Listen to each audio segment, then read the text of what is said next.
On January 29th, 2020, I murdered Matthew Vincent in the bathroom of Shelly's Diner in Brooklyn, New York.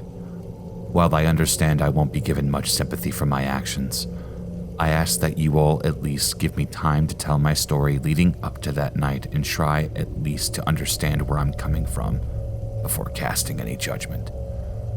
As crazy as it may seem, I'm not a violent person. Despite growing up in a rough area surrounded by violent crime, I've never been someone that felt a dispute should be settled with violence. I've always done my best to be level-headed, and living in the city, I've diffused my fair share of fights. I take pride in saying I've rarely raised my voice at someone, let alone taken a swing at them. I don't do drugs. I have no enemies that I know of, and for the most part, I keep to myself and live a pretty quiet life as head of human relations for a small software company.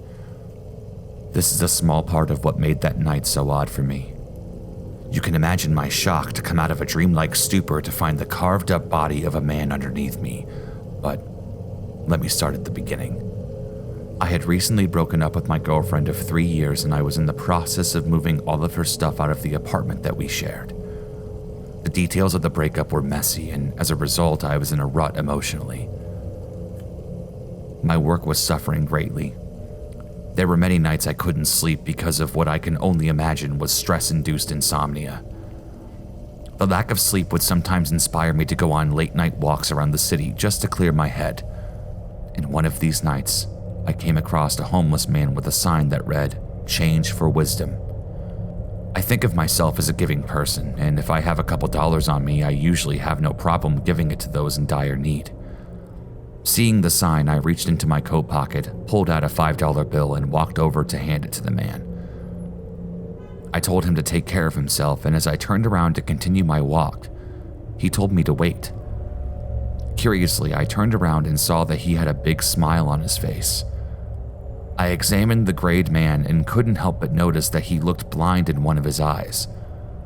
His yellow smile bore a disgustingly yellow set of teeth, and his overall pale, sickly appearance at first glance seemed to signal that he was in dire straits. "Wisdom," he said in a low voice, no doubt ravished by years of smoking. "Change for wisdom."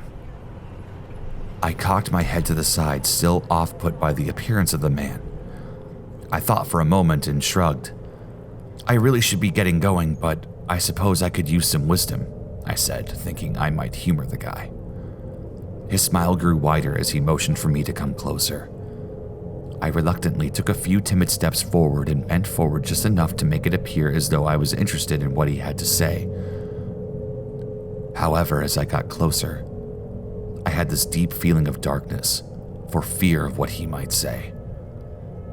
"There's a disease," he began. The words slithered out of his mouth as his foul breath singed my sinuses. "This disease is ever present, omniscient, eternal. It comes for us in all different ways, gives us a choice. We may not remember our answer, but we suffer the consequences all the same because..." He paused for a moment to look away from me for a brief few seconds, and looked back at me with watery eyes. "Because we always pick wrong, and then there is nothing but death to watch over us." He turned away from me again, and before continuing, he sprang up and snatched my arm to draw me in closer. When he spoke again, he somehow maintained the calm, yet the eerie manner of speech. "It permeates all of society, dwells in a plane of existence we can't even comprehend. Its behavior is so destructive to us, but merely a game to it.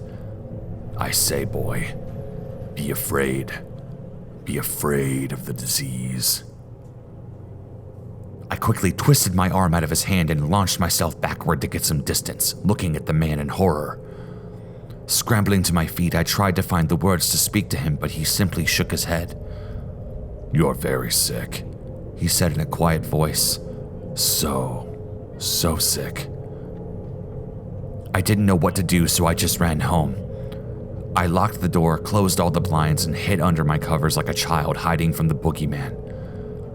At the time, I didn't know why I was so afraid. He was just a crazy old man. He probably rambled about random bullshit all the time, and yet I was so fucking terrified.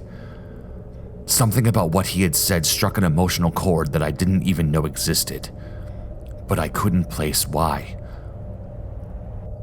The next morning was typical, and I did my best to distract myself from the lingering thoughts about the man that I had met. On my way to work, however, I nearly crashed when I thought I saw someone sitting in the passenger seat of my car for the briefest moments. Once the shock wore off, I realized I wasn't okay, and I called into work to tell them that I wasn't feeling well and that I'd be working from home that day. I also immediately made a doctor's appointment.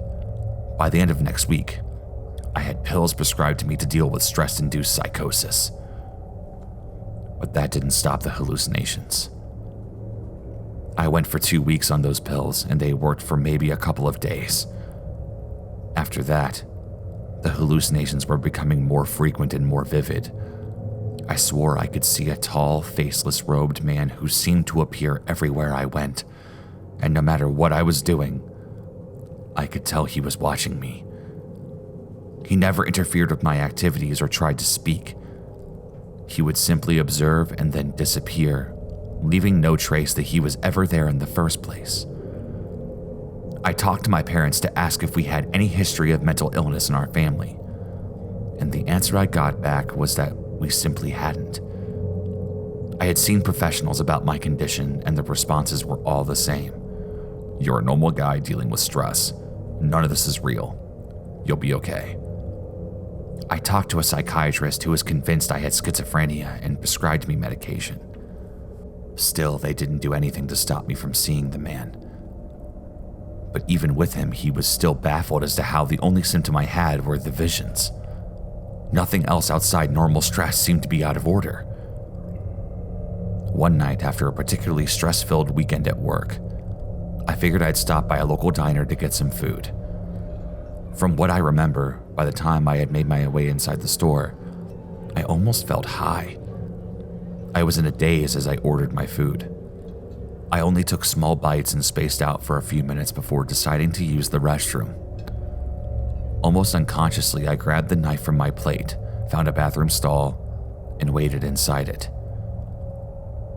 I heard the bathroom door open. After the person had used the urinal and went to wash their hands, my body rose up on its own accord and exited the stall. Some force was dragging my body towards him as my feet reluctantly shuffled towards the man. He quickly spun around to face me, but before he could get out a word, I plunged the knife into the side of his neck. His head hit the floor with a crack, and I watched the outside of my own body as I raised the blade up and stabbed him multiple times in the chest before slitting his throat.